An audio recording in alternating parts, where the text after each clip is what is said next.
Hi everybody. So I just realized that the video I posted yesterday,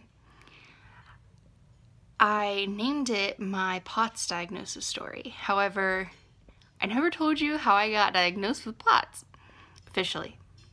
So after I saw the neurosurgeon at Duke, we came back home and set up a whole bunch of appointments for cardiologists to see specialists about POTS or dysautonomia or just fainting, because cardiologists are usually who you see for fainting. So after we got home and we set up those appointments, we saw a couple doctors, and they told me it was vasodepressor syncope or neurocardiogenic syncope or vasovagal syncope. They never said you have a diagnosis of POTS, which is, it's not really a big deal because they're all sort of the same thing. It just means that your heart rate and your blood pressure is messed up and you pass out.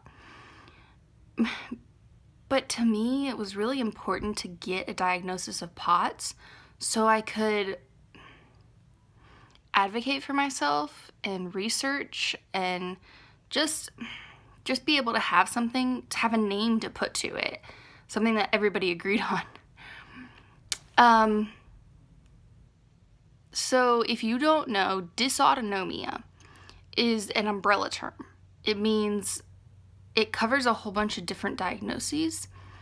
So dysautonomia is at the top. It's at the top. And then under it are POTS, or postural orthostatic tachycardia syndrome,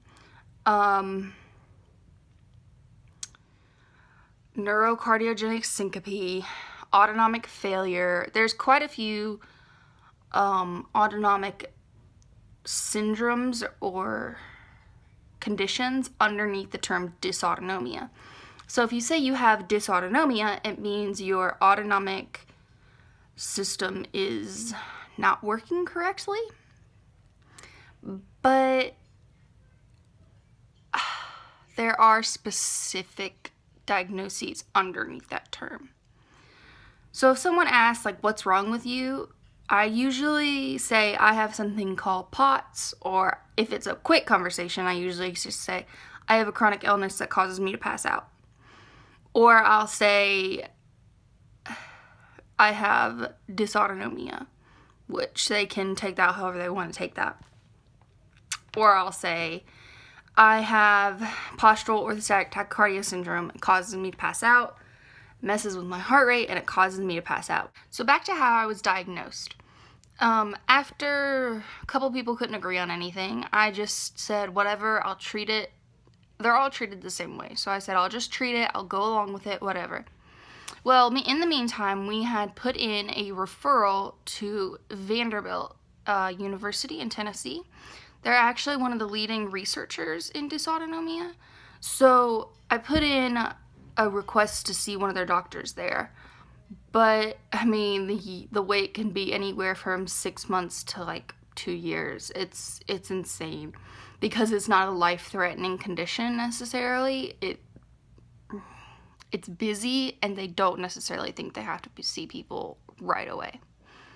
So I actually saw them in September, and they did another tilt table test, and I wasn't very clear on what that was yesterday. So it is a table, and they strap you to it, and the table itself stands you up. So you're strapped to this table, and you're standing up on this table, and you're hooked up to blood pressure and an EKG, which monitors your heart rate, and they also monitor your O2 and some other in-depth heart stuff. They did another one of those, and I didn't pass out in this one, which was good, but they still saw an increase in heart rate. And the diagnosis criteria for POTS is an increase in heart rate 30 beats per minute after 10 minutes of standing up. And this is for adults. For children or somebody who's more physically active, it would be 40 beats per minute. So Sorry, my phone ran out of storage, so I had to switch to my iPad. Anyway, my heart rate did meet those criteria. So when I saw the doctor, or the nurse practitioner, which took a very long time, I was finally officially diagnosed with POTS, which felt like a victory for me because I could finally tell somebody, yes, I have postural orthostatic tachycardia syndrome diagnosed by a doctor.